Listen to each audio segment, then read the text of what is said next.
அஸ்ஸலாமு அலைக்கும் வரஹ்மத்துல்லாஹி வபரகாத்துஹு. அல்ஹம்துலில்லாஹி ரப்பில் ஆலமீன். வஸ்ஸலாத்து வஸ்ஸலாமு அலா ரசூலில்லாஹி வ ஆலிஹி வ ஸஹ்பிஹி அஜ்மஈன். வமன் தபிஅஹு வ தாஅஹு பித்தீன் இலா யௌமித்தீன். கண்ணியத்திற்கும் பெருமதிப்பிற்கும் உரிய எல்லாம் வல்ல அல்லாஹுவின் நல்லடியார்களே, அல்லாஹுடைய பேரருளால் வாரந்தோறும் சனிக்கிழமை மகரிபு தொழுகையை தொடர்ந்து நடைபெறக்கூடிய அல் குர்ஆனில் இருந்து 1000 கேள்விகள் என்ற தலைப்பின் கீழ் குர்ஆனிலே இடம்பெறக்கூடிய வசனங்களில் இருந்து கேள்விகளை கேட்டு அதற்கான விளக்கத்தை அறியக்கூடிய இந்த சபையில் நாம் அனைவரும் ஒன்று திரண்டிருக்கிறோம். கடந்த வாரத்தில் சூரா அல் பக்ராவினுடைய 175வது வசனம் வரை நாம் முடித்திருக்கிறோம். அந்த வசனங்கள் வரை ஏராளமான பல மார்க்க கேள்விகளை கேட்டு அதற்கான விளக்கத்தையும் நாம் அறிந்து வைத்திருக்கிறோம். அதனுடைய தொடர்ச்சியாக இன்ஷா அல்லாஹ் இன்றைய தினத்தில் 176வது வசனத்திலிருந்து 200வது வசனம் வரை அதில் இடம்பெறக்கூடிய மார்க்க கருத்துக்களையும் வரலாற்று சம்பவங்களையும் அல்லாஹ் சொல்லித்தரக்கூடிய சில நுணுக்கமான தகவல்களையும் நாம் அறிந்து கொள்ள இந்த நேரத்தில் இருக்கிறோம். ஆரம்பமாக ஆண்கள் பகுதியிலிருந்து முதலாவது கேள்வி: எதில் முரண்படக்கூடியவர்கள் தூரமான முரண்பாட்டில் இருக்கிறார்கள்? எதில் முரண்படக்கூடியவர்கள் தூரமான முரண்பாட்டில் இருக்கிறார்கள்?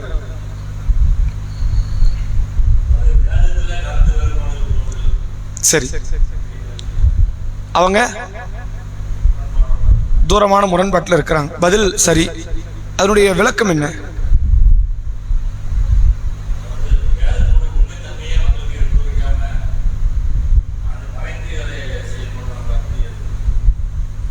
இல்ல, அதாவது வேதத்தோடு முரண்படுபவர்கள் தூரமான முரண்பாட்டில் இருக்கிறார், இது வசனம்.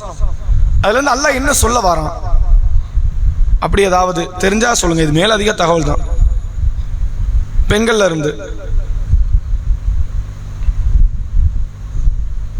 பதிலாது சரிதானா? படிச்சுட்டு வந்தீங்களா? சரி. அல்லாஹ் திருமறை குர்ஆனில் சூரா அல் பக்ரா என்ற 2வது அத்தியாயத்தினுடைய 176வது வசனத்தில் அல்லாஹ் சொல்கிறான்: ذَلِكَ بِأَنَّ اللَّهَ نَزَّلَ الْكِتَابَ بِالْحَقِّ. உண்மையை உள்ளடக்கிய வேதத்தை அவன்தான் அருளினான். وَإِنَّ الَّذِينَ اخْتَلَفُوا فِي الْكِتَابِ. யார் இறை வேத விஷயங்களிலே முரண்பாட்டில் இருக்கிறார்களோ லஃபி ஷிகாக்கின் பஈத். தூரமான முரண்பாடு என்றால் அது இதுதான் அப்படின்னு அல்லாஹ் சொல்றான். இந்த உலகத்தில் எத்தனையோ பல விஷயங்கள முரண்பட்டு சிலர் நிற்பார்கள். உலக மக்களை ஏற்றுக்கொண்ட சில தத்துவங்களுக்கு எதிராக சிலர் முரண்படுவார்கள். திராவிட கொள்கைக்கு எதிராக முரண்பட்டவர்கள் என்ற ஒரு கூட்டம் உண்டு. இந்திய கொள்கைக்கு எதிராக முரண்பட்டவர்கள் என்ற ஒரு கூட்டம் உண்டு. உலகத்தில் ஏகப்பட்ட அரசியல் ரீதியான முரண்பாடு உண்டு, கருத்தியல் ரீதியான முரண்பாடு உண்டு, அறிவியல் ரீதியான முரண்பாடு உண்டு. எத்தனையோ பல முரண்பட்ட கருத்துக்கள் உலகத்தில் இருக்குது. அப்ப அந்த முரண்பாடெல்லாம் ஒரு பெரிய முரண்பாடு கிடையாதுங்கிறான். அதெல்லாம் ஒரு முரண்பாடா?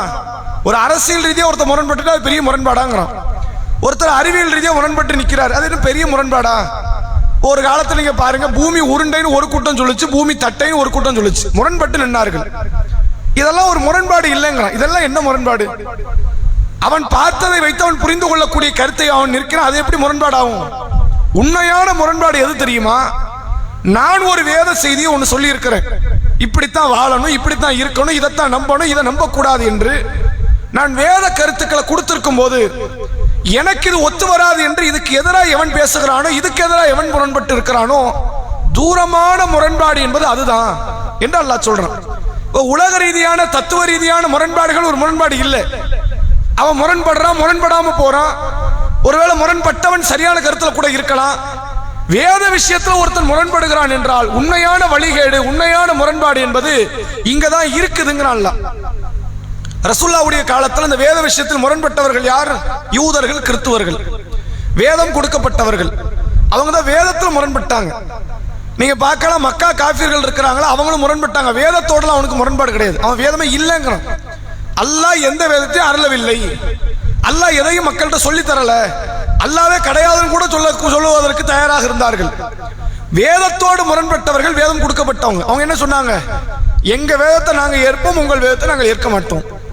அதான் அல்லாஹ் நபியை பார்த்து சொல்லுகிறான், எல்லாம் அல்லாஹ்வின் புறத்திலிருந்து வந்தது, நாங்க எல்லாத்தையுமே ஏத்துக்கோன்னு சொல்லுங்க. நீங்க இவர்கள் முரண்பட்டு நின்றார்கள் வேதத்தோடு, அந்த கருத்தை ஏத்துக்க முடியாது, அந்த கருத்து நாங்க இது நாள் வரைக்கும் வாழாத ஒரு கருத்தால இருக்குது, சிந்திக்காத ஒரு கருத்தாக இருக்கிறது என்று சொல்லி வேதத்தோடு முரண்பட்டார்கள்.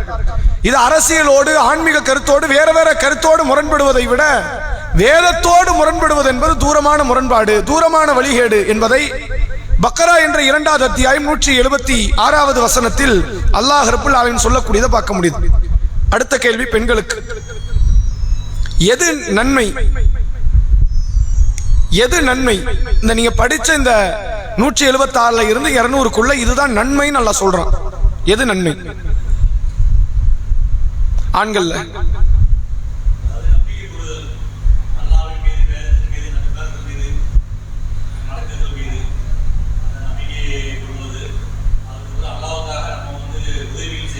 சரி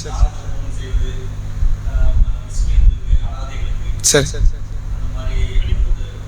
சரி, வேற வேற எதெல்லாம் நன்மை இல்ல? அந்த வசனம் பாத்தீங்களா, அந்த வசனத்துல 176 பக்கரா 176ல இருந்து 200 வரைக்கும் நீங்க சொன்னது இருக்குது. ஆனா அந்த வசனத்துடைய கருத்தை அவங்க கொஞ்சம் கரெக்டா கொண்டு வந்தாங்க. அது மாதிரி வேற ஏதாவது, வேற என்னெல்லாம் அதுல இருக்கு?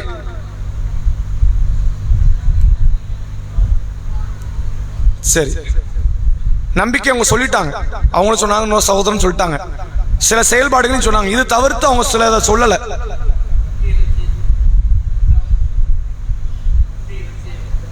இது நன்மைனா வருது இல்ல இல்ல, வேற சரி, தொழுகை நிலைநாட்டுவது, ஜக்காத்து கொடுப்பது அவங்க சொல்லல. இது தவிர்த்து வேற ஏதாவது சொல்லாம விட்டாங்களா? அவங்க என்னெல்லாம் சொன்னாங்கன்னா, நம்பிக்கை சொன்னாங்க, அல்லாவை, மறுமையை, வானவர்களை, வேதங்களை, தூதர்களை, விதியை, இதெல்லாம் இந்த நம்பிக்கை. இதை தவிர்த்து ஏழை எளியவர்கள், பாடுபட்டவர்களுக்கெல்லாம், கஷ்டப்படுறவங்களுக்கெல்லாம் கொஞ்சம் பொருளாதாரத்தை கொடுக்கறது சொன்னாங்க. நீங்க தொழுகை இதை பத்தி சொல்லியிருக்கீங்க. இதை தவிர்த்து வேற ஏதாவது இருக்குதா? வாக்குறுதியை நிறைவேற்றுவது வேற எதெல்லாம் பொறுமையா இருக்க சொல்றாங்களா? போர்க்காலத்திலும், வறுமையிலும், நோயிலும். சரி, இவங்க யாருன்னு நல்லா சொல்றாங்க? இப்படி எல்லாம் இருக்கிறவங்க, இதை நம்பி என்னென்ன காரியத்தை செஞ்சு இப்படி பொறுமையா இருக்கிறவங்க யாரு? உண்மையானவர்கள், புண்ணியவான்களா? பெண்கள்ல இவங்க யாருன்னு நல்லா சொல்றான்? 2 வார்த்தையை சொல்றான். தாடி படிச்சுட்டு வரலையா நீங்க? இரையச்சம் உள்ளவர்கள் வேற, போற போக்கில் அடிச்சு விட்டதா? வேற ஏதாவது வார்த்தை? சரி, அந்த வசனத்தை பார்ப்போம். அதாவது இஸ்லாமிய தத்துவத்திற்கும் இஸ்லாம் அல்லாத தத்துவத்துக்குள்ள ஒரு மிகப்பெரிய வேறுபாட்டை அல்லாஹ் இந்த வசனத்தில் சொல்றான். சூரா அல் பக்ரா என்ற 2வது அத்தியாயம் 177வது வசனம். இஸ்லாம் அல்லாத மற்ற மதங்கள், தத்துவங்கள்லாம் சொல்லக்கூடியது என்னன்னா, ஏதாவது திசை நோக்கி திரும்பினாலே நன்மைன்னு பேசும். வானத்தை நோக்கி திரும்பு, கிழக்கு பார்க்க திரும்பு, மேற்கு பார்க்க திரும்பு, இப்படி திரும்பினாலே நன்மைன்னு பேசக்கூடிய மார்க்கங்கள் பல மார்க்கம் இருக்கிறது. இஸ்லாம் அதைத்தான் முதல்ல அடிக்குது. லைசல் பிர்ர அன்து அல்லு உஜூஹக்கும் கிப்லல் மஷ்ரிக் வல் மக்ரிப். கிழக்கு நோக்கியோ மேற்கு நோக்கியோ திரும்புவது நன்மை கிடையாது. அப்படி ஏதாவது மார்க்கம் சொன்னா அந்த மார்க்கத்தில் வேணா நீ இருந்துக்க. இஸ்லாத்தை பொறுத்தவரை இந்த பக்கம் நான் திரும்பிட்டதுனால நன்மைன்னு நினைக்காது, இந்த பக்கம் திரும்பிட்டதுனால தீமை என்று நினைக்காது. கிழக்கு நோக்கி திரும்புவதோ மேற்கு நோக்கி திரும்புவதோ இஸ்லாத்துல நன்மை கிடையாது அப்படின்னு நல்லா சொல்லிட்டு, நன்மைனா என்ன நல்ல வரைவிலக்கணம் கொடுக்கிறான். வலாக்கின்னல் பிர் மன் ஆமன பில்லா, அல்லாஹ்வை நம்புவது, ஒல் யௌமில் ஆகிர், மறுமை நாளை நம்புவது, ஒல் மலாயிகா, மலக்குமார்களை நம்புவது, ஒல் கித்தாபி ஒன் நபியீன, வேதத்தை நம்புவது, நபிமார்களை நம்புவது. இதுல விதி இல்ல. 6 நம்பிக்கை 5 நம்பிக்கை சொல்லிட்டான். இந்த வசனத்துல விதி இல்ல. மற்ற வசனங்களை பார்க்கும் பொழுது அதுல விதி தொடர்பாகவும் அல்ல பேசுறான். அப்ப இஸ்லாம் எதையெல்லாம் நம்புன்னு சொல்லிச்சோ அதை நம்புறதுலாம் நன்மைங்கிறான். நீங்க அல்லாஹ்வை நம்புறீங்கல்ல, அதுக்கெல்லாம் நன்மை பதிவு செய்யப்படுறீங்க. வானவர்களை நம்புகிறீர்கள், வேதத்தை நம்புகிறீர்கள், தூதர்களை நம்புகிறீர்கள், மறுமை நாளை நம்புகிறீர்கள். நீங்கள் நம்ப அல்லாஹ் கிட்ட நன்மை, இதுவெல்லாம் உங்களுக்கு நன்மை பதிவு செய்யப்படுகிறது. இதெல்லாம் மனம் சார்ந்த நன்மையை பெற்று தரக்கூடிய காரியம். அடுத்து அல்லாஹ் சொல்லுகிறான், வஅத்தல் மால அலா ஹுப்பிஹி ரவில் குர்பா வல் யதாமா வல் மசாகீன வப்ன ஸபீலி வஸாயிலின் வரிகாப் வஅகாம ஸலா வஅத்த ஸகா வல் மூஃபூ பி அஹ்திஹிம் இதா ஆஹது. அல்லாஹ் சொல்லுகிறான், நீங்கள் உங்களுடைய பொருளாதாரத்தை உங்களுடைய நெருங்கிய உறவுகளுக்கு கொடுங்கள், அதே நேரத்தில் அனாதைகளுக்கு கொடுங்க, ஏழைகளுக்கு கொடுங்க, வழிபோக்கர்களுக்கு கொடுங்க, உங்களிடத்தில் யாரெல்லாம் யாசகம் கேட்பார்களோ அப்படிப்பட்டவர்களுக்கு கொடுங்க. ஒரு ரிகாப் அடிமைப்பட்டவர்கள் அவர்களுக்கு நீங்க கொடுங்க. வஅகாம ஸலா நீங்கள் தொழுகை நிலைநாட்டுங்கள். வஅத்த ஸகா ஜக்காத்தை நீங்கள் கொடுங்கள். வல் மூஃபூன பி அஹ்திஹிம் இதா ஆஹது நீங்கள் யாருக்காவது உடன்படிக்கை செய்திருந்தீர்களே ஆனால், ஒப்பந்தம் நிறைவேற்றுவீர்களே ஆனால் அந்த ஒப்பந்தத்தை பரிபூர்ணமாக நீங்கள் நிறைவேற்றுங்கள். இதுவெல்லாம் நன்மை அப்படின்னு அல்லாஹ் சொல்றான். இப்ப அடுத்த காரியம், அடுத்து அல்லாஹ் பேசுகிறான், வஸாபிரீன ஃபில் பஅஸாயி வதர்ராயி வஹீனல் பஅஸ். வறுமையான சூழ்நிலையிலும் நோய் உள்ள சூழ்நிலையிலும் போர்க்காலத்திலும் நீங்கள் பொறுமையாக இருப்பதும் நன்மை. அப்ப நன்மை அல்லாஹ் எப்படி பிரிக்கிறான்? ஈமான் கொள்றது நன்மைங்கிறான், தான தர்மங்களை செய்து பிறருக்கு உதவுவது நன்மைங்கிறான். பொறுமையா இருப்பீங்களா, சில கஷ்டங்கள் வரும், அல்லாஹ் உங்களுடைய பொருளாதாரத்தை நஷ்டப்படுத்துவான், அல்லாஹ் உங்களுடைய பொருளாதாரத்தை சில இழப்புக்கு தள்ளிடுவான். ஒரு பெரிய வயநாடு மாதிரி ஒரு மிகப்பெரிய நிலச்சரிவு வரும், ஒரு சுனாமி வரும், ஒரு பூகம்பம் வரும், ஒரு புயல் காற்று வரும். நீங்கள் சேர்த்து வைத்த செல்வங்கள் எல்லாம் மண்ணோட மண்ணா போயிடும். இதுல நீங்க ஒண்ணும் பண்ண வேண்டாம், பொறுமையா இருந்தா போதும், அல்லாஹ் ஏற்படுத்தியது என்று பொறுமையா இருங்க. இதற்கும் நீங்கள் நன்மை பதிவு செய்யப்படுகிறீர்கள். அப்ப இஸ்லாத்துல இதெல்லாம் தான் நன்மை. எது நன்மை கிடையாது? நான் கிழக்கு நோக்கி திரும்புறேன், அது நன்மை. மேற்கு நோக்கி திரும்புறேன், அது நன்மை. இது நன்மை கிடையாது, இது நன்மை பதிவு செய்யப்படாது என்று அல்லாஹ் சொல்லி, இதுவெல்லாம் தான் நன்மையான காரியம் என்பதை அல்லாஹ் சொல்கிறான். அடுத்து தொடர்ச்சியாக பேசுகிறான், உலாயிக்கல்லதீன ஸதகு. உண்மையாளர்கள் என்றால் அது இவர்கள். யார் இதையெல்லாம் நம்பி இதையெல்லாம் செய்கிறார்களோ அவர்கள் உண்மையாளர்கள். அதே போன்று உலாயிக்க ஹுமுல் முத்தகூன், இறையச்சவாதிகள் என்றால் அது இவர்கள் தான் என்று அல்லாஹ் ரப்புல் ஆலமீன் சொல்கிறான். இது இந்த விஷயத்துல தான் உலகத்தினுடைய பல மதங்களோடு பல மார்க்கங்களோடு இஸ்லாம் முரண்பட்டு திரும்புது. மற்ற மதங்கள் மார்க்கங்கள் என்ன சொல்லுவோம் அப்படின்னா, நீ நம்புங்கிறத கட்டாயப்படுத்தாது. எந்த மார்க்கத்தில் அது உண்டா? கட்டாயம் கிடையாது. யோசிச்சு பாருங்க, கடவுளே இல்லை என்று சொன்னவர்களை கூட இந்துக்களாகத்தான் இன்ன வரைக்கும் மக்கள் பார்க்கிறாங்க. கடவுளே இல்லம்பாரு சில பேர், கடவுள் கிடையாது, கடவுளை கற்பித்தவன் காட்டுமிராண்டி, கடவுளை நம்பக்கூடியவன் வந்து பைத்தியக்காரன் என்று கடவுளே இல்லை என்று ஒரு மார்க்கத்துக்குள்ள இருந்து சில மக்கள் சொல்லியும் கூட அவர்கள் இன்றளவிலும் இந்துக்களாகத்தான் பார்க்கப்படுகிறார்கள். இந்துக்கள் விரோதி பார்க்கிறாங்களா அல்லது இந்து விட்டு வேற மதத்துக்காரன் பார்க்கிறானா? கிடையாது, அவர்களை இந்துக்களாகத்தான் பார்க்கிறார்கள். அவர்களுக்கு நம்பிக்கை இல்லை என்றாலும் இந்துக்கள். சில தான தர்மங்களை நல்ல காரியத்தை செய்ய மாட்டார்கள், ஆனாலும் அவர்களை அந்த மதத்தை சார்ந்தவர்களாக பார்ப்பார்கள். அவர்கள் கடவுளை எதிர்த்து கூட சில பேர் பேசுவாங்க, நீ எல்லாம் கடவுளா, உனக்கு கண்ணு இருக்குதா அப்படின்னு கூட பேசுவாங்க. பொறுமை இழப்பார்கள், ஆனாலும் அவர்களை அந்த மதத்தை சார்ந்தவர்களாக பார்ப்பார்கள். இஸ்லாம் என்ன சொல்லுதுன்னா, இவங்க யாருமே நம்பிக்கை கொண்டவங்க கிடையாது, இவங்க யாருமே நன்மை பெறக்கூடியவர்கள் கிடையாது. இஸ்லாம் சொன்னதை நம்பி நல்ல காரியங்களில் ஈடுபட்டு அல்லாஹ் தருகிற கஷ்டங்களை சோதனைகளை யார் பொறுத்துக் கொள்வார்களோ அவர்கள் தான் உண்மையில் நன்மையை அடையக்கூடியவர்கள். இவ்வளவு பெரிய வசனத்தை அல்லாஹ் ஒரு சிறிய சூறாவில் இதே கருத்தை சொல்றான். சூரா அஸ்ர் என்கிற அத்தியாயம், காலம்னு ஒரு அத்தியாயம் கேள்விப்பட்டிருக்கோம்ல, வல்ல அஸ்ர், காலத்தின் மீது சத்தியமாக, இல்ல இன்னல் இன்சான லஃபீ குஸ்ர், மனிதன் நிச்சயமாக நஷ்டத்தில் தான் இருக்கிறான். அல்லாஹ் அடுத்து சொல்றான், இல்லல்லதீன ஆமனு வஅமிலு ஸாலிஹாத் வதவாஸௌ பில் ஹக் வதவாஸௌ பிஸ் ஸப்ர். 4 வார்த்தை சொல்றான். யார் நம்பிக்கை கொண்டு, யார் நல்ல அமல்களை செய்து, யார் ஒருவருக்கொருவர் சத்திய கருத்துக்களை போதித்து ஒருவருக்கொருவர் பொறுமையை போதிக்கிறார்களோ இத்தகைய பண்பாடு கொண்டவர்களை தவிர அனைவருமே நஷ்டத்தில் இருக்கிறார்கள் அப்படின்னு அல்லாஹ் சொல்றான். இந்த வசனத்தினுடைய மேலதிக தகவல் தான் அந்த அத்தியாயமே. இதுல என்னென்ன சொல்லியிருக்கான்னு அவ்வளோத்தையும் அங்க சொல்லிட்டோம், ஷார்ட்டா சொல்லிட்டோம். நம்பிக்கைன்ட்டான். இங்க 5 நம்பிக்கை பத்தி பேசுறாமல, அல்லாஹ்வை, மறுமை நாளை, வானவர்களை, வேதங்களை, தூதர்களை, இதுல சொல்லப்படாத ஒன்று விதி. இந்த நம்பிக்கை தான் அங்க இல்லல்லதீன ஆமனு ஒரே வார்த்தையில முடிச்சிட்டான், நம்பிக்கை கொண்டு. வஅமிலு ஸாலிஹாத் இங்க சொல்றானே, உறவினர்களுக்கு, அனாதைகளுக்கு, ஏழைகளுக்கு, வழிபோக்கர்களுக்கு, நாடோடிகளுக்கு, கேட்பவர்களுக்கு, இவர்களுக்கெல்லாம் நீங்க என்ன செய்யுங்க, உதவி செய்யுங்கள். அதுதான் வஅமிலு ஸாலிஹாத். வதவாஸௌ பில் ஹக் சத்தியத்தை போதுங்கள், ஒத்தவாசோ பிஸ்ஸப்ர், அதனால் ஏற்படுகிற கஷ்டத்தை நீங்கள் பொறுத்துக் கொள்ளுங்கள். அல்லாஹ் அதைத்தான் இங்கேயும் சொல்றான். என்ன பேசுகிறான்? உங்களுக்கு வறுமையிலோ நோயிலோ போர்க்காலத்திலோ ஏற்படக்கூடிய கஷ்டத்திற்கு நீங்கள் பொறுமையாக இருங்கள்.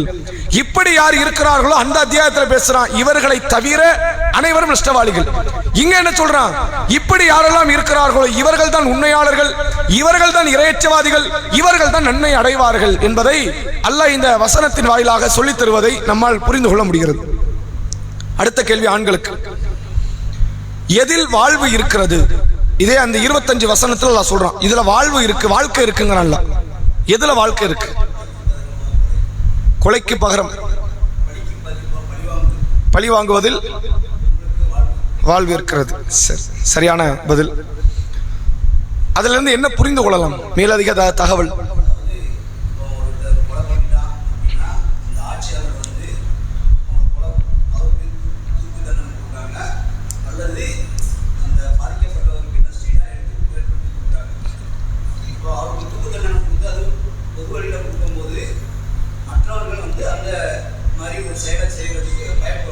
சரி சரி.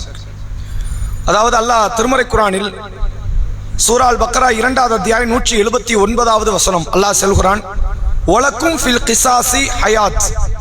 கிஸாஸ் அப்படின்னா பழிக்கு பழி வாங்குவது. நீ என்ன அடிச்சா நான் உன்னை அடிப்பேன், என் கண்ணு போயிட்டுனா உன் கண்ணு போகணும், என் கை போயிட்டுனா உன் கை போகணும், என் குடும்பத்தில் ஒரு நபருடைய உயிர் போயிடுச்சுன்னா எடுத்தவனுடைய உயிர் போகணும்.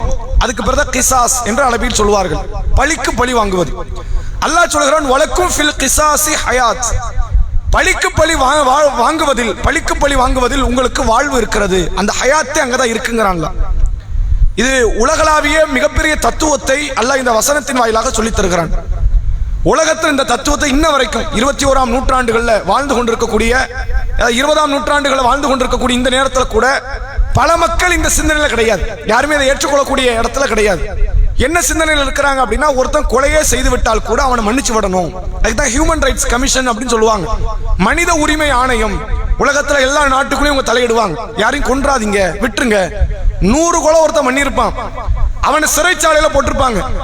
அவனை கொல்ல வேண்டும் என்று அங்க நீதிபதி ஒரு தீர்ப்பை கொடுப்பாரு, ஆனால் கொல்ல வேண்டாம், மன்னிச்சு விடலாம்ல, கருணையோட நடக்கலாம்ல. அவன் கருணையோட நடந்தானா உலகம் யாரும் இவன்கிட்ட திருப்பி கேட்காது.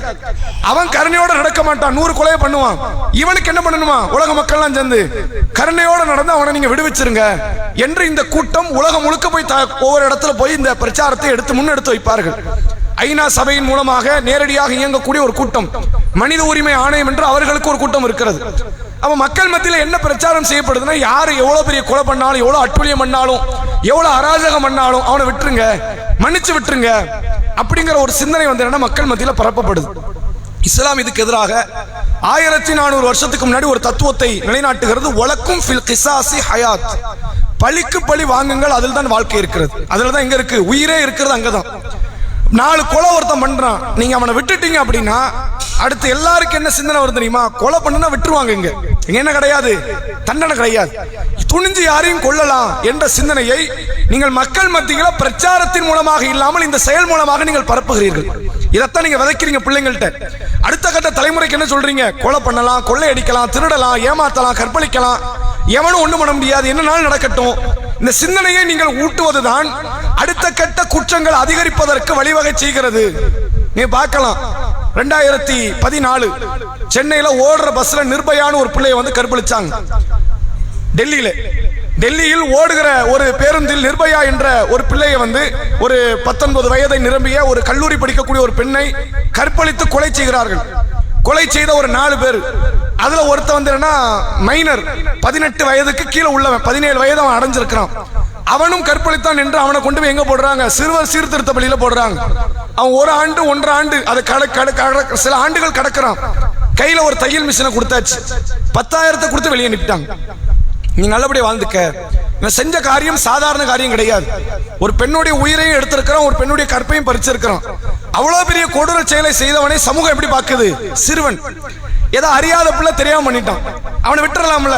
இந்த சிந்தனை மக்கள் மத்தியில் வந்ததனுடைய விளைவு என்ன? நாளுக்கு நாள் கற்பழிப்பு சம்பவம் அதிகமாகுது. இந்தியாவில் ஒரு ஆய்வு தகவல் சொல்றாங்க, ஒவ்வொரு 4 மணி நேரத்திற்கு ஒரு பெண் இந்தியாவில் எங்கோ ஒரு இடத்துல பாலியல் துன்புறுத்தலுக்கு ஆளாக்கப்படுறான். 4 மணி நேரத்துக்கு 24 மணி நேரம் கணக்கு போட்டா ஒரு நாளைக்கு 6 பிள்ளை. எங்கேயாவது, அது கல்கத்தாவிலேயோ அல்லது வேற வேற மாநிலத்திலேயோ. சமீபத்தில் இன்னைக்கு கூட டாக்டர்கள் வந்து ஸ்ட்ரைக் பண்றாங்க இந்தியா முழுக்க.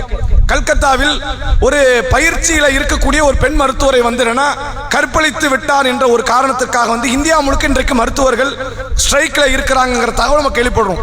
அப்ப நாளுக்கு நாள் இது அதிகமாகுது, அது ஒவ்வொரு நாள் கூடிக்கொண்டே இருக்கிறது. என்ன காரணம்? சட்டங்கள் கடினமாக இல்லை. இந்த பிள்ளைக்காண்டி பொங்கனவங்க எதுக்கு பொங்கல? 7 வயதுல ஆசிஃபான் ஒரு பிள்ளை காஷ்மீர்ல கத்துவா என்ற பகுதியில் வந்து கொடூரமாக கற்பழிக்கப்பட்டு ஒரு குப்பையை தூக்கி எறிகிற மாதிரி எரிஞ்சிட்டு போயிட்டான். யாரு கற்பழித்தார்களோ அவர்கள் இன்றைக்கு நிம்மதியாக பூமியில வெளியே நிற்கிறான். கற்பழிக்கப்பட்ட பிள்ளை மண்ணு கீழே இருக்குது. இழந்தவர்கள் இன்றைக்கு பரிதாபத்தில் இருக்கிறார்கள். ஆனால் நீதி கிடையாது. ஆண்டுகள் பல ஓடிருச்சு. அல்லாஹ் என்ன சொல்றான்? இந்த இடத்துல மனிதாபிமானம் பார்க்காது. இங்க உட்கார்ந்துட்டு என்ன பண்ணக்கூடாது? இறக்க குணத்துல வெளிப்படுத்தாது. இங்க இறக்க குணப்பட்டு பிரயோஜனமே கிடையாது. யாருக்கு இறக்கப்பட வேண்டும், யாருக்கு இறக்கப்படக்கூடாது என்பதற்கு இஸ்லாம் சொல்லுது. எவன் தவறை செய்தானோ, செய்த தவறு பிறருக்கு பாதிப்பை தரலையோ, அவன் மன்றாடி அல்லாஹ்விடத்தில் வருவானே, ஆனால் அவனுக்கு அல்லாஹ் இறக்கப்பட சொல்றான். எவன் செய்த தவறு இன்னொருவனை பாதிப்பு அடைய வைக்குதோ, அல்லாஹ் அவனுக்கு இறக்கப்படலையே. ரசூலுல்லாஹ் என்ன சொன்னாங்க? நீங்கள் எந்த விதமான தங்கமோ வெள்ளியோ பயன் தராத அந்த நாள் வருவதற்கு முன்பாக பிறருக்கு செய்த அநியாயத்திற்கு நீங்கள் இங்கேயே பைசல் பண்ணிருங்க, அதை கணக்கு தீர்த்துருங்க, அதை ஹலாலாக்கி விடுங்கள். அப்படி ஹலாலாக்காமல் நீங்கள் அல்லாஹ்விடத்தில் வந்தால், நீங்கள் பெரும் வழிபாட்டை செய்தவராக இருக்கலாம், தொழுதவராக, நோன்பு வைத்தவராக, ஜக்காத் கொடுத்தவராக, ஹஜ் செய்தவராக இருக்கலாம்.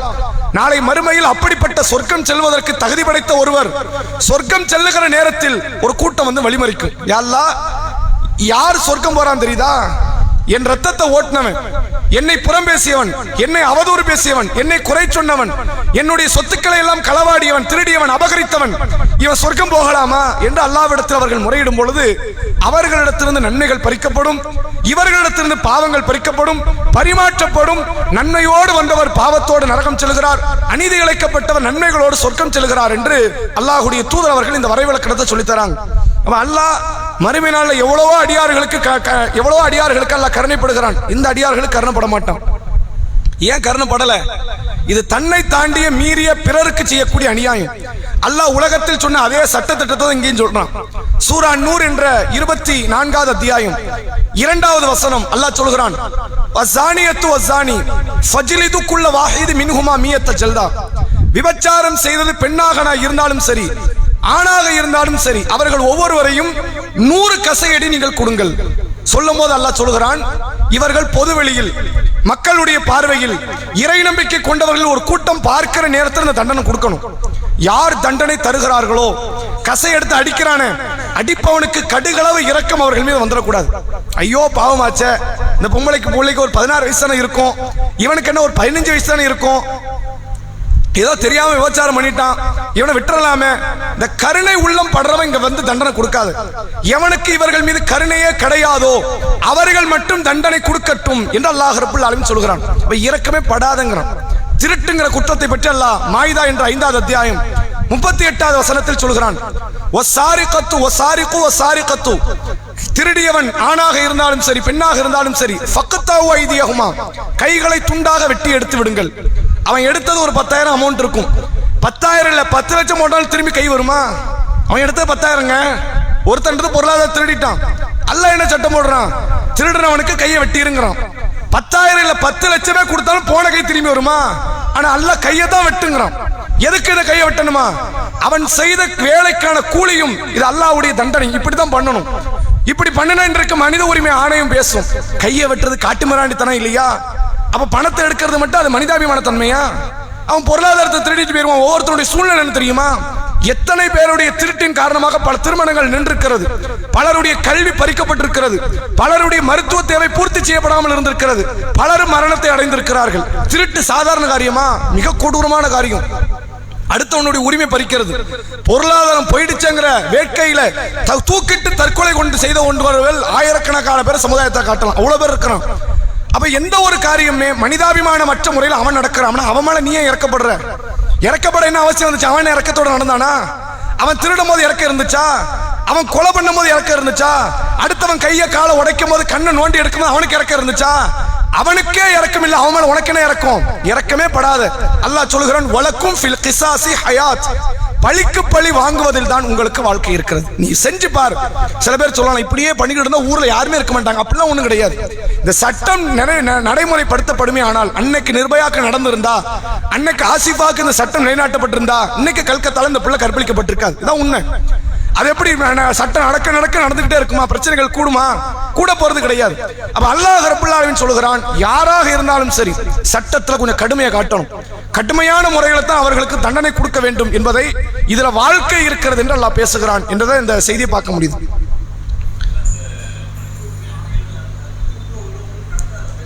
பேச மாட்டாங்க. மனித உரிமை ஆணையத்தில் உள்ளவர்களுடைய பெண் பிள்ளை கற்பழிக்கப்பட்டாலோ, அவங்க குடும்பத்தில் ஒருத்தன் கொல்லப்பட்டாலோ வாய் அப்பம் திறக்க மாட்டாங்க.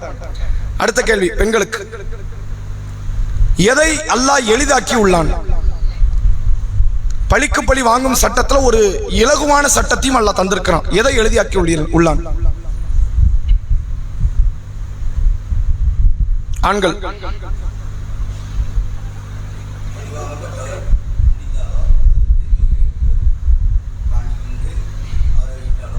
இது யாருக்கெல்லாம் எளிதாக்கி இருக்கிறான்? பாதிக்கப்பட்டவர்களுக்கு எளிதாக்கி உள்ளானா? சரி, யார் பாதிக்கப்பட்டது?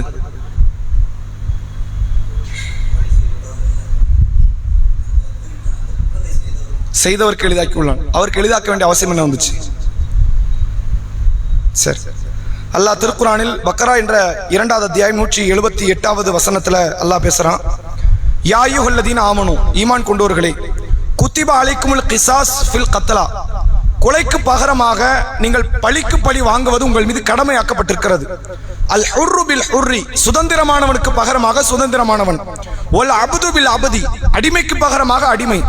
ஒல் உன்சா பில் உன்சி, ஒல் உன்சா பில் உன்சா, பெண்ணுக்கு பகரமாக பெண்கள் என்று அவர்கள் பழிவாங்கப்பட வேண்டும். ஃபமன் உஃபிய லஹு மின் அஹீஹி ஷைஉன், யார் கொல்லப்பட்டார்களோ அவர்களுடைய சகோதரர், அவருடைய குடும்பத்தை சார்ந்தவர்கள் மன்னித்து விடுவார்களே ஆனால், ஃபத்திபாவு பில் மஅரூஃபி, நல்ல முறையில் அவர்களை விடுவித்துக் கொள்ளலாம். வ அதாவுன் இலைஹி பி இஹ்சானின், நல்ல முறையில் அதற்கு ஈட்டுத் தொகை பெறப்பட வேண்டும். ஒரு மனித உயிரை கொன்னுட்டான் அப்படின்னா கொலை செஞ்சவனை பிடிச்சி கொன்னுருங்க, இது அல்லாஹ் போட்ட சட்டம். இல்ல அந்த குடும்பத்தார் அதை விரும்பல அப்படின்னு வைங்க, அப்ப அல்லாஹ் என்ன செய்யறான், நீங்கள் கொன்னவனுக்கு பதிலாக கொல்லலாம் வேண்டாம், அதற்கு ஈடாக ஒரு பெரும் கொண்ட தொகையை நீங்கள் அவனிடத்திலிருந்து பொருளாதாரத்தை நீங்கள் பெற்றுக்கொள்ளலாம். ذَلِكَ تَخْفِيفٌ مِنْ رَبِّكُمْ وَرَحْمَةٌ, இதுதான் அல்லாஹ் உங்களுக்கு லேசாக்கிய சட்டமும் அல்லாஹ்வுடைய அருளும். அப்ப அல்லாஹ் எதை லேசாக்கி இருக்கிறான்? பழிக்கு பழி வாங்க வேண்டிய அவசியம் கிடையாது. ஒரு சில நேரத்தில் ஈட்டுத் தொகை பெற்றுக் கொண்டால் போதுமானது அப்படின்னு அல்லாஹ் சொல்றான். சரி, இதை கொண்டு என்ன லேசாக்கி இருக்கான்? யாருக்கு லேசாக்கி இருக்கான்? 2 சாராருக்குமே லேசாக்கி இருக்கான். யார் கொலை செய்தார்களோ அவர்களுக்கும், யார் கொல்லப்பட்டவர்களுடைய குடும்பத்தார்களாக இருக்கிறார்களோ அவர்களுக்கும் அல்லாஹ் லேசாக்கி இருக்கிறான். அல்லாஹ் ஒரு சார்பு சட்டத்தை மட்டும் பேசல, பழிக்கு பழி வாங்கிரு கொன்னுரு அப்படி மட்டும் அல்லாஹ் சொல்லல. அதிலும் நன்மை இருக்கிறது, அது அல்லாத வேற ஒரு காரியத்தில் நல்லது இருக்கு. ரெண்டையுமே அல்லாஹ் சொல்றான். என்ன பேசுகிறான் அல்லாஹ்? இப்ப என்னுடைய குடும்பத்தில் ஒருவர் கொல்லப்படுவாரே ஆனால், கொல்லப்பட்டவருக்கு நான் பகரமாக பழி தீர்ப்பதனால எனக்கு என்ன லாபம் கிடைச்சிட போகுது? ஒரு லாபம் கிடையாது. ஒரு பணக்காரனுக்கு அதுல எந்த லாபம் இல்லைனாலும் பிரச்சனை இல்லை, அவன் பழிக்கு பழி கொல்லணும்னு அவன் நினைப்பான். ஒரு ஏழை குடும்பத்தில் ஒரு தந்தை மௌத்தாயிட்டார், ஒரு கணவர் மௌத்தாயிட்டார், நாளைக்கு குடும்பத்தை வழிநடத்த வேண்டும் என்ற இடத்துல இருக்கிற ஒரு மகன் மௌத்தாயிட்டான். பழிக்கு பழி அவர்கள் வாங்குவதனால இந்த குடும்பத்தினுடைய தகுதி முன்னேறிடுமா? பொருளாதாரத்தில் மேன்மை அடைந்து விடுவார்களா? மேன்மை அடைய மாட்டாங்க. அப்ப இவங்களை காரணம் வச்சு அல்லாஹ் என்ன செய்யறான்? நீங்க கொஞ்சம் ஈட்டு தொகை கொடுங்க கேட்கலாம். யாரெல்லாம் கொடுக்க வேண்டிய இடத்துல இருப்பார்கள்? கொலை செய்தவர்கள். சில மனமுரண்டல சில பேர் கொலை பண்ணி இருப்பாங்க, புத்திமண்டல சில பேர் கொலை பண்ணி இருப்பாங்க, ஒரு ஆக்ரோஷத்துல ஆதங்கத்துல என்ன செய்யறோம் தெரியாமல் சிலர் பண்ணியிருப்பாங்க. ஒரு சில பேர்ல கோபத்துல செய்யக்கூடிய சில பாதிப்புகள் அது கொலை வரைக்கும் கொண்டு போய் விட்டுரும். கோபத்துல ஒருத்தன் அடிச்சிருப்பான், ஆடி செத்து போயிருப்பான். மூசா அலைஹிஸ்ஸலாமை பற்றி அல்லாஹ் குர்ஆன்ல சொல்றானே, மூசா நபி கொல்ல வேண்டும் என்ற சிந்தனையில யாரும் கொல்லல. ஒரு மனிதன் வருகிறான், மூசா நபியுடைய சமுதாயத்தை சார்ந்தவர். அவர் வந்து சொல்றாரு, எனக்கு நீங்க உதவி செய்ய மாட்டீங்களா? நம்மளாம் ஒரே குலமா இருக்கிறோம், நம்ம குலத்துக்கு எதிராக ஒருத்தன் வந்து என்ன அடிக்கிறான் அப்படின்ன உடனே மூசா அலைஹிஸ்ஸலாம் வந்து பிடிச்சி விசாரிக்கும் பொழுது அவன் கூடுதலாக பேசுகிறான். அந்த மனிதரை ஒரு குத்து கொடுத்துறாங்க மூசா நபி.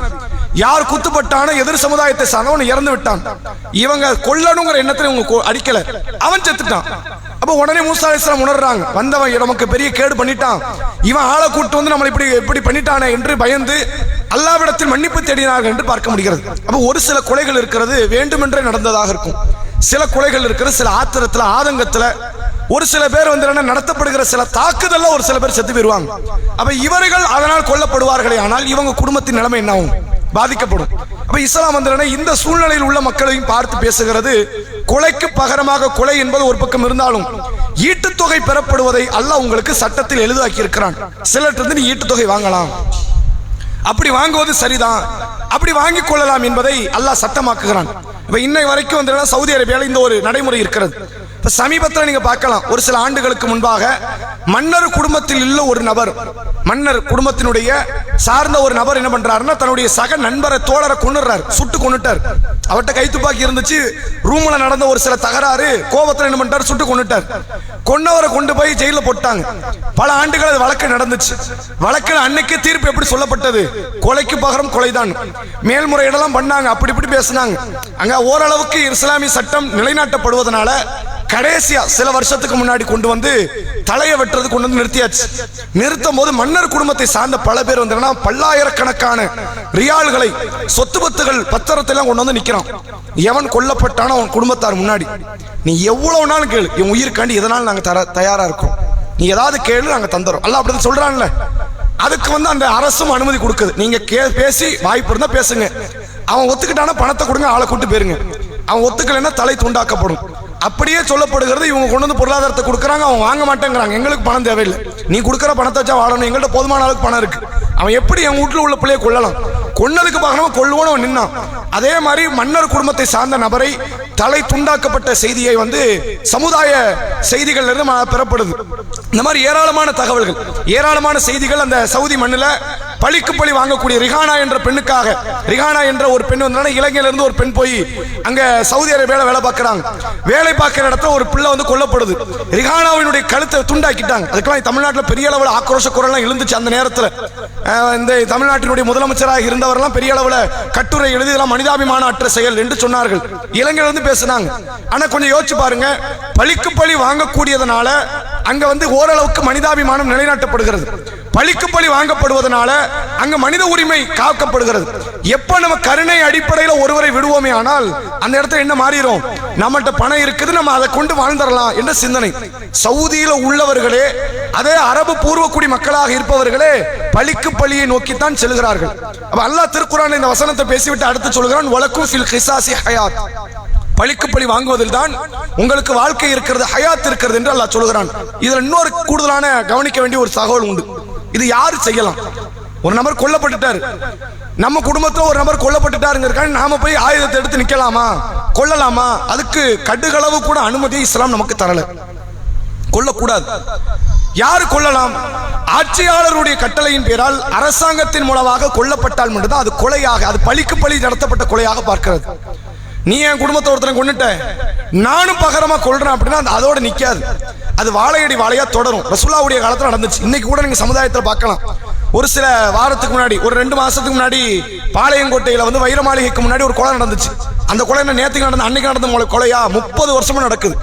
ஒரு 2 ஜாதிக்கு மத்தியில நடக்குது. இங்க ஒரு கொலை நடக்கும், அடுத்த 6 மாசம் கழிச்சு அங்க ஒரு கொலை நடக்கும், அடுத்த 6 மாசம் கழிச்சு இங்க ஒரு கொலை நடக்கும். கிட்டத்தட்ட 40க்கு பேர் மட்டும் 30 வருஷத்தை கொல்லப்பட்டிருக்கிறாங்க. ஒவ்வொரு முறை கொலை நடக்கும். அப்ப ஒரு கொலைக்கு பகரமா நான் கொல்லுவேன் ஆயுதத்தை எடுத்தணும், இங்க அந்த கொலைக்கு நீங்க எண்டு காடு போடவே முடியாது, அது வாழையடி வாழையா தொடரும். இதே இந்த கொலை அன்னைக்கு ஒரு கொலை நடக்கும் போது அதுக்கு பகரமா அரசு பிடிச்சு கொன்றுச்சுன்னு 40 பேர் அனாமத்தா செத்துருக்க மாட்டோம், கொல்லப்பட்டிருக்க மாட்டோம், அது அன்றைக்கு தடுக்கப்படும். இஸ்லாம் என்ன சொல்கிறது? கொலைக்கு பகரமாக கொலை உண்டு, நீ ஆயுதத்தை எடுக்காது, உனக்கு அருகதை கிடையாது, உனக்கு தகுதி கிடையாது. யார் எடுக்கலாம்? ஆட்சியாளர் எடுக்கலாம்.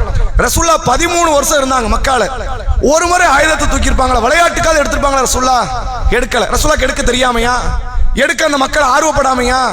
எப்ப ரசூலுல்லாஹ் கிட்ட இருந்து கட்டளை வரும் என்று எதிர்பார்த்துட்டு இருந்தாங்க. ரசூலுல்லாஹ் எதிர்பார்த்தாங்க, அல்லாஹ் கட்டளை இடல. 13 ஆண்டு காலம் ஏராளமான சஹாபாக்கள் அங்க கொல்லப்பட்டாங்க, துன்புறுத்தப்பட்டாங்க, சொத்துக்கள் சூறையாடப்பட்டது. ரசூலுல்லாஹ் அமைதியா இருந்தாங்க. 13 வருஷம் கடக்குது. ரசூலுல்லாஹ் மதீனாக்கு போறாங்க, மக்களிடத்தில் பையத்தை பெறுகிறார்கள், தனிப்பெரும்பான்மையோடு ரசூலுல்லாஹ் ஆட்சி அமைக்கிறாங்க. ஆட்சி அமைச்சதுக்கு அப்புறம் இப்பதான் அல்லாஹ் ஷரியத்தினுடைய சட்டத்தினுடைய அடுத்த பரிணாமத்தை ஆரம்பிக்கிறான். குற்றவியல் தண்டனையை பத்தி அங்கதான் பேசுறான். விபச்சாரத்துக்கு என்ன தண்டனை, திருடினால் என்ன தண்டனை, அவதூறுக்கு என்ன தண்டனை, கொலைக்கு என்ன தண்டனை பேசலாம். இதுக்கப்புறம் ரசூலுல்லாஹ் காலத்துல யாராவது அந்த ஆட்சி பூமியில ஒருவர் தீமை செய்வாரே ஆனால் இனிமேல் சொல்லி திருத்துற வேலையெல்லாம் கிடையாது, அறிவுரை கொடுக்கிற வேலையெல்லாம் கிடையாது, இனிமேல் டைரக்ட் ஆக்ஷன் தான். ஆயுதத்தை ரசூலுல்லாஹ் எடுத்தாங்க, குற்றங்கள் எல்லாம் முழுமையாக குறைந்தது. நபி அவர்கள் ஒரு முறை பனு அதி என்ற ஒரு நபி தோழர்கிட்ட சொல்றாங்க, அதியே ஒரு காலம் வரும், மனு, அதாவது ஹதரமௌத் என்ற தொலை தூரத்தில் உள்ள ஒரு மலை பிரதேசம், அந்த பகுதியில் இருந்து ஒட்டகத்தின் மீது ஒரு பெண் பயணப்பட்டு ஹஜ் செய்ய வருவாள். பாலைவன பகுதியிலே அவள் வரும்பொழுது 2 பேருக்கு தான் பயப்படுவா. 2 பேருக்கு. ஒன்று அல்லாவுக்கு இறை அச்சம், இன்னொன்று தன் ஆடுகள் விஷயத்தில் நரிக்கு, ஓநாய்க்கு பயப்படுவா. ஓநாய் வந்து தன் ஆடை கடிச்சிருமோ என்று பயப்படுவா. இந்த 2ஐ தவிர எவனுக்கும் அவள் பயப்பட மாட்டான். ஹதரமௌத்தில் இருந்து வருவாள், மக்காவில் வந்து அவள் ஹஜ்ஜை நிறைவேற்றுவாள், மீண்டும் ஹதரமௌத்துக்கு செல்வாள். அப்படி ஒரு புனித காலம் வரும் அப்படின்னு நாங்க ரசூல்லா, அது வேற எந்த காலம் கிடையாது, உமர் ரதியல்லாஹு ஆட்சி காலம். ரசூல்லா உமர் ரதியல்லாஹு அதை நிலைநாட்டவும் செஞ்சாங்க. எப்படி நிலைநாட்டினாங்க? அறிவுரை கொடுத்தோ சிறைச்சாலையில் தள்ளி நிலைநாட்டல. சிறைச்சாலையில் தள்ளி அவர்களுக்கு வேலைக்கு உணவு கொடுத்து அவர்களுக்கு ஒரு பாதுகாப்பு கொடுக்கப்படுமே, ஆனால் குற்றம் அதிகரிக்குமே தவிர குறையாது. உமர் ரதியல்லாஹு காலத்தில் அந்த ஆட்சி நிலைநாட்டப்பட்டது, சட்டம் நிலைநிறுத்தப்பட்டது. அதனுடைய விளைவு என்ன? பெண்கள் சுதந்திரமாக தெரிந்தார்கள். மகாத்மா காந்தியை ஒரு தடவை சொல்லி இருக்கிறார், ஒரு தகவல் தனது புத்தகத்தை பதிவிட்டிருக்கிறார். 1947 இப்ப சுதந்திரம் கிடைச்சிருக்கு. அவர் சுதந்திரம் கிடைச்சு 3 மாசம் மௌத்தாயிட்டார். சுதந்திரம் கிடைக்கும் போது சொல்கிறார், இது உண்மையான சுதந்திரம் கிடையாது.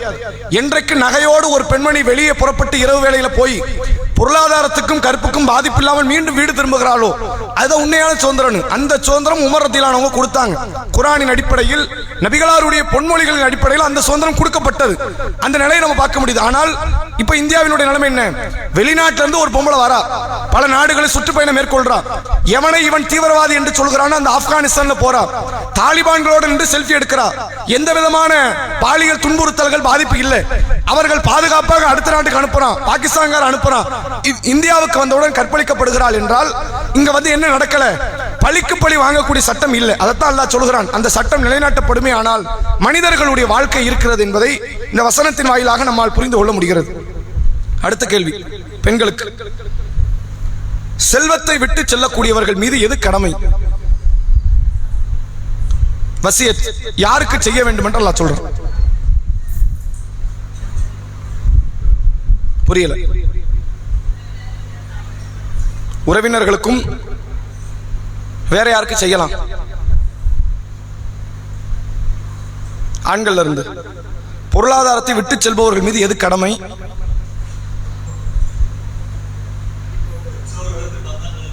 பந்தங்களுக்கு என்ன கொடுக்கணும்? வேற யாருக்கெல்லாம் கொடுக்கலாம்? பிள்ளைகளுக்கு கொடுக்கலாமா? வசியத்து செய்வது பிள்ளைகளுக்கு செய்யலாமா? பெண்கள் இருந்து. சரி, அல்லாஹ் திருக்குர்ஆனில் சொல்கிறான், பக்ரா என்ற 2வது அத்தியாயம் 180வது வசனம், குத்திப அலைக்கும் இதா ஹதர அஹதக்குமுல் மௌத் இன் தரக்கல கைரல் வசியத்து லில் வாலிதைனி வல் அக்ரபீன பில் மஅரூஃபி ஹக்கன் அலல் முத்தகீன். யார் பொருளாதாரத்தை விட்டு நிலையில் மரணத்தை அடைய இருக்கிறாரோ, அங்க மரணிச்சிட்டாரோன்னு அல்லாஹ் சொல்றான். மரணிச்சவரை உயிர் எழுத முடியாது. மரணத்தினுடைய நேரத்தில் இருக்கிறாரோ அவர் மீது எது கடமை? தனது பெற்றோர்களுக்கும் தனது உறவுக்காரர்களுக்கும் வசியத்து செய்வது, நல்ல முறையில் வசியத்து செய்வது என்பது அவர் மீது கடமை. ஹக்கன் அலல் முத்தகீன். யார் இறையச்சவாதிகளோ அவர்கள் அனைவர் மீதும் இது கடமை என்று அல்லாஹ் சொல்றான். இது அல்லாஹ் என்ன பேசுறான்? உங்கள்ட்ட பணம் இருக்குதா? பணம் இல்லாதவனு பிரச்சனை இல்லை. நான் நேற்றுக்கு 0, மௌத்தாகும் போது 0, நமக்கு கடன் இல்லை, பொருளாதாரம் இல்லை, பிரச்சனை கிடையாது, வசியத்து வேண்டாம். யாரிடத்தில் பணம் இருக்கிறதோ, பொருளாதாரம் இருக்கிறதோ, விட்டு செல்லக்கூடியவர்கள் என்ன செய்யணும்? வசியத்து பண்ணுங்கிறான். யாருக்கு பண்ணணுமா? பெற்றோர்களுக்கு பண்ணுங்கள், நெருங்கிய உறவுக்காரர்களுக்கு பண்ணுங்கிறான். இந்த வசியத்தை பொறுத்தவரை எல்லாருக்கும் பண்ண முடியாது. இது ஆரம்பத்தில் அருளப்பட்ட சட்டம். யாருக்கு வசியத்து செய்யலாம் என்றால், யாருக்கு சொத்து போய் சேராதோ அவங்களுக்கு தான் வசியத்து பண்ண முடியும். மற்றவங்களுக்குலாம் வசியத்து பண்ண முடியாது. இப்போ நான் மௌத்தாகிறேன் அப்படின்னா என்னோட சொத்துல இருந்து என் தாய் தந்தைக்கு போகும், எனது சொத்துல இருந்து என் மனைவிக்கு போகும், எனது சொத்துல இருந்து என் பிள்ளைங்களுக்கு போகும். இவங்களுக்கு வசியத்து பண்ணக்கூடாது. அவங்களுக்கு தான் போகுதில்லை, அவங்களுக்கு பண்ணக்கூடாது. அப்ப யாருக்கு பண்ணலாம்? இவங்களை தவிர்த்து மற்ற நபர்களுக்கு பண்ணலாம். சில அனாதை பிள்ளைகளை வளர்ப்பார்கள், கொடுக்கலாம். சகோதரி பிள்ளைங்க, சகோதர பிள்ளைங்க, அவங்களுக்கு அம்மா அப்பா இல்லாம மௌத்த, அவங்களுக்கு தாய் தந்தை மௌத்தா இருக்கலாம். சிலர் ஊனமுற்றோர் இருந்திருக்கலாம், பலகீனமான நிலையில இருக்கலாம், ஏழைகளா இருக்கலாம். இவர்களுக்கு வசியத்து பண்ணலாம். அது அல்லாமல் பள்ளிவாசலுக்கு, நல்ல பல காரியங்களுக்கு இதற்கு வசியத்து செய்யலாம். இதுவும் எந்த அளவுக்கு செய்யலாம்? ரசூலுல்லாஹ்வுடைய காலத்துல ஒரு நபித்தோழர், சாத் பின் அபி வக்காஸ் என்று அழைக்கப்படக்கூடிய ஒரு நபித்தோழர் மரணப்படுக்கையில் கிடக்கிறார். அவர் அதுக்கு பிறகு மீண்டு வந்துட்டார். அந்த படுக்கை ஏறத்தால் அவருக்கு மரணப்படுக்கை போன்று இருந்தது. அவர் என்ன பண்றாரு? அல்லாஹ்வுடைய துறை, எனக்கு ஒரு பிள்ளை இருக்குது, நான் எனது சொத்துக்கள்ல ஒரு 3/2 பாகம், ஏறத்தாழ 66% நான் அல்லாஹ்வுடைய பாதையில வந்து தர்மம் செய்யலாம், வசியத்து செய்யலாம் என்று இருக்கிறேன். வசியத்துனா இதுக்கு கொடுத்துருங்கன்னு உயிரா எழுதி வச்சுட்டு போறது. இவர் போனதுக்கு அப்புறம் அந்த பொருளாதாரத்தை எடுத்து பள்ளி கொடுக்க சொன்னார், மாசா கொடுக்க சொன்னார், ஸ்கூல் கட்டி கொடுக்க சொன்னார், கிணறு வெட்ட சொன்னார், எல்லாத்தையும் எடுத்து பயன்படுத்தலாம். அவர் சொல்றாரு 3/2 நான் செலவழிக்க போகிறேன், மிச்சம் ஒன்னே என் பிள்ளை எடுத்துக்கிட்டுங்கிறாரு. அவர் ரசூலுல்லாஹ் சொன்னாங்க அப்படி பண்ணாதீங்கிறாங்க. அப்ப பாதி கொடுக்கவா 50% கொடுத்துறேன். ஒரு பேச்சுக்கண்டா 100ல 1 கோடி ரூபாய் இருக்குது அப்படின்னா 50 லட்சம் பிள்ளை எடுக்கட்டும், 50 லட்சம் நான் ஏழை எளியருக்கு கொடுக்குறேன், அப்படி கொடுக்காதீங்கிறாங்க. அப்ப 3ல் 1 கொடுக்குறேன், 2 என்னுடைய பிள்ளைகளுக்கு கொடுத்துட்டு போறேன் அப்படிங்கிறாங்க. அப்ப ரசூலுல்லாஹ் சொல்றாங்க சுலுஸ் கஸ்ருன், இந்த 3ல் 2 பிள்ளைகளுக்கு விட்டுட்டு 1 கொடுக்கிறது இருக்குது, இதுவே அதிகம் தான், இருந்தாலும் பரவாயில்ல, பிரச்சனை இல்லை அப்படின்னு ரசூலுல்லாஹ் சொன்னாங்க. பிறகு அவர் மௌத்தாகல, அதுல இருந்து அந்த நோயிலிருந்து அவர் மீண்டு எடுத்துட்டார். அல்லாஹ் இந்த சட்டத்தை இவர் வாயிலாக நமக்கு கொண்டு வரக்கூடியதை பார்க்க முடியுது. அப்ப வசியத் என்று நீங்கள் ஒன்றை செய்வீர்களே ஆனால் சொத்து யாருக்கு உங்கள் மௌத்தை தொடர்ந்து போகுமோ அவங்களுக்கு வசியத்து செய்ய முடியாது. பிள்ளைங்களுக்கு இந்த வீட்டை நீ எடுத்துக்க, அந்த வீட்டை எடுத்துக்க, அது அல்லாஹ்வுடைய சட்டம் உங்க மௌத்துக்கு அப்புறம் நடக்கும், நடக்க வேண்டியது நடக்கும், நீங்க அதை பேச முடியாது. யாருக்கு உங்கள் சொத்து போய் சேராதோ, அபிஷியலா போகாதோ, அந்த நபர்களுக்கு நீங்க என்ன செய்யலாம், வசியத்து பண்ணலாம். இந்த அனாதை பிள்ளை ஒரு பிள்ளையை நான் எடுத்து வளர்த்தேன், நான் இப்போ மௌத்தாயிட்டேன், அந்த பிள்ளை அப்புறம் மீண்டும் அனாதையை தான் ஆயிரும், எதுவும் இருக்காது. இந்த பிள்ளைக்கு இருக்கிற சொத்துல கொஞ்சத்தை கொடுங்க, இவளுக்கு ஒரு 2% கொடுங்க, 3% கொடுங்க. ஒரு பள்ளிவாசல் முஹல்லால கட்டிட்டு இருக்காங்க, 9 வருஷம் முடியாம இருக்கிறாங்க, அவங்களுக்கு ஒரு 2% எடுத்து கொடுங்க, இதை கொடுங்க, அதை கொடுங்க. அதிகபட்சம் நீங்கள் 33% செலவழிக்கலாம். 1 கோடி ரூபாய் உங்கள்ட்ட இருக்குதா, 33 லட்சம் வரைக்கும் நீங்க வெளியே யாருக்கு எந்த விதமான நன்மைக்கு நீங்கள் செலவழிக்கலாம். அவ்வளோத்தையும் செலவழித்தால் தப்பு கிடையாது. அதான் அந்த 33%. பாக்கி உள்ளது அனைத்துமே வாரிசுகளுக்கு. யார் வாரிசுகளாக வருவார்கள்? பெற்றோர்கள், மனைவி அல்லது கணவன், பிள்ளைகள், இவங்க வாரிசு. பிள்ளைகள் இல்லை, பெற்றோர்கள் இல்லைன்னா சகோதர சகோதரிகள் அந்த வாரிசுகளுடைய பட்டியல் வருவாங்க. இவங்களுக்கு என்ன பண்ணிடக்கூடாது, இவர்களுக்கு இந்த வசியத்தினுடைய பொருளாதாரம் கொடுக்கப்படக்கூடாது. அப்ப அல்லாஹ் ரப்பல் ஆலமீன் கடமையாக்குகிறான், உங்களுடைய வசியத்துகளை நீங்கள் கண்டிப்பாக நிறைவேற்றி விடுங்கள். வாக்குறுதிகள் வசியத்தில் வரும், சில நபர்களுக்கும் வாக்குறுதி கொடுத்துருப்பாங்க, வசியத்தில் வரும். அப்ப அந்த வாக்குறுதிகள், கடன் என்பது அல்லாஹ் குர்ஆன்ல சொல்றான், ஒருவர் மரணித்து விடுவாரே ஆனால் அவருடைய கடன் நிறைவேற்றப்பட்ட பிறகு, வசியத்து நிறைவேற்றப்பட்ட பிறகுதான் சொத்துக்கள் பிரிக்கப்படணும். அப்ப கடன்ல கவனமா இருக்கணும். இவ்வளவு காரியம் முடிந்த பிறகுதான் சொத்துக்கள் பங்கிடப்பட வேண்டும் என்பதை அல்லாஹ் கட்டாயமாக்குகிறான் என்ற செய்தி பார்க்க முடியுது. இந்த வசியத்தை செய்யாமல் சில பேர்ல அமானிதமா பொருளாதாரத்தை கொடுத்துட்டு போயிருப்பாங்க, அமானிதமா பொருட்களை கொடுத்துட்டு போயிருப்பாங்க, கவனிப்பாராட்டு அவர் தன்னுடைய பொருள் மாதிரி வச்சிருப்பார்.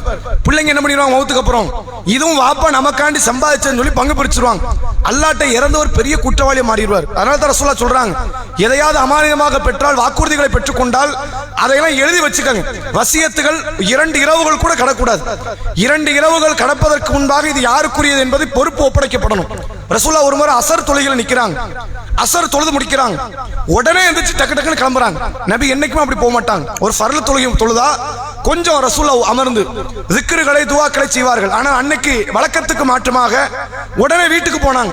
போயிட்டு ரசூலுல்லாஹ் வந்தாங்க. சஹாபாக்கள் கேட்கறாங்க, அல்லாஹ்வுடைய தூதரே கொஞ்சம் வேகமா போனீங்க, வேகமா வந்துட்டீங்க, என்ன காரணம் அப்படின்னு. ரசூலுல்லாஹ் சொல்றாங்க, ஒரு ஜகாத்துடைய பொருளாதாரமாக ஒரு வெள்ளி கட்டி என்கிட்ட இருந்துச்சு. ரசூலுல்லாஹ் ஆட்சியாளர் இல்ல, அதனால ஆட்சியாளர் கைக்கு வந்திருக்கு.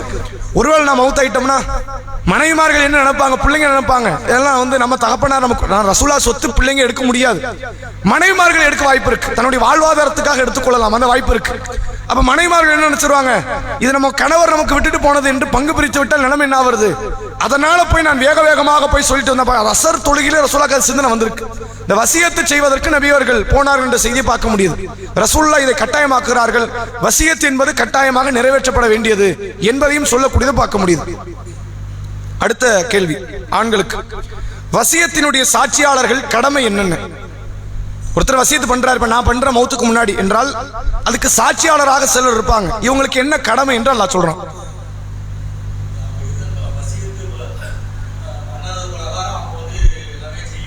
சரி, நீதம் இல்லைங்கிறத எப்படி புரிஞ்சுக்கலாம்?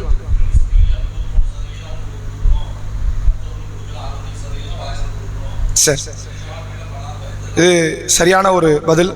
அதாவது என்ன சொல்றாங்க அப்படின்னா, திருக்குர்ஆன்ல அல்லாஹ் சொல்றான், பக்கரா 181 182, ஃபமன் பத்தலஹு பஅதஹா சமிஅஹு ஃபஇன்னமா இஸ்முஹு அலல்லதீன யுபத்திலூனஹு இன்னல்லாஹ சமீஉன் அலீம். யார் இந்த வசியத்தை செய்யக்கூடிய காரியத்துல சாட்சியாளர்களாக இருக்கிறார்களோ அப்படிப்பட்ட சாட்சியாளர்கள் எதையும் மறைச்சிடாதீங்க. இப்போ ஒருத்தர் வசியத்து கொடுக்கிறார், வசியத்து கொடுக்கும்போது ஊர் மக்களை எல்லாம் கூப்பிட்டு கொடுக்க முடியாது. அவர் திடீர்னு மரண சூழ்நிலை அடைவார், ஏதாவது ஒரு பயணத்தில் இருப்பாரு அல்லது வேற ஏதாவது ஒரு இடத்துல இருப்பாரு, அப்படி இருக்கும்போது யாரையாவது ஒரு ஆளை பிடிச்சி சாட்சியாளர் ஆக்குவார். சாட்சியாளர் ஒரு பிள்ளையா கூட வந்துடலாம், ஆகக்கூடாதுன்னு சொல்லலையே. பிள்ளை கூட சாட்சியா இருக்கலாம், மனைவி கூட இருக்கலாம், பெற்றோர் கூட இருக்கலாம். யாராலும் அங்க சாட்சி கையில கிடைக்கிறாள் தான் சாட்சி. அப்படி சாட்சியாக வரக்கூடியவர் எதையும் மறைத்து விட வேண்டாம். இப்போ ஒரு பேச்சுக்கு வந்து என்னன்னா அவர் என்ன சொல்றாரு, வந்து என்னன்னா இந்த ஒரு கோடி இருக்குது, 20 லட்ச ரூபாய் இன்ன வகைக்கு நீங்க செலவழிங்க பையன் சொல்லிட்டு போறாரு. பையன் சாட்சியாளர். இப்ப அவர் என்ன பார்க்கிறார், 20 லட்ச ரூபாய் தூக்கி கொடுத்த நிலைமை என்ன ஆகும், நமக்கு துண்டு விழும். நம்ம எதுக்கு இதை சொல்லணும், இதை பேசாம மறைச்சிருவோம் என்று நீங்கள் மறைத்து விடாதீர்கள். அப்படி நீங்கள் மறைப்பீர்களே ஆனால் அல்லாஹ் கிட்ட நீங்கள் கண்டிப்பாக தண்டனைக்குரிய நபர்களாக மாறுவீர்கள். இது ஒரு தகவல் அல்லாஹ் சொல்றான். அடுத்து அல்லாஹ் என்ன சொல்றான்,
சாட்சியாக இருப்பவர்கள் எந்த ஒன்றையும் மறைத்து விட வேண்டாம் என்று அல்லாஹ் சொல்வதை போன்று இந்த வசியத்து பண்றவர்கிட்ட சில நேரத்தில் வரம்பு மீறுதல் இருக்கும்.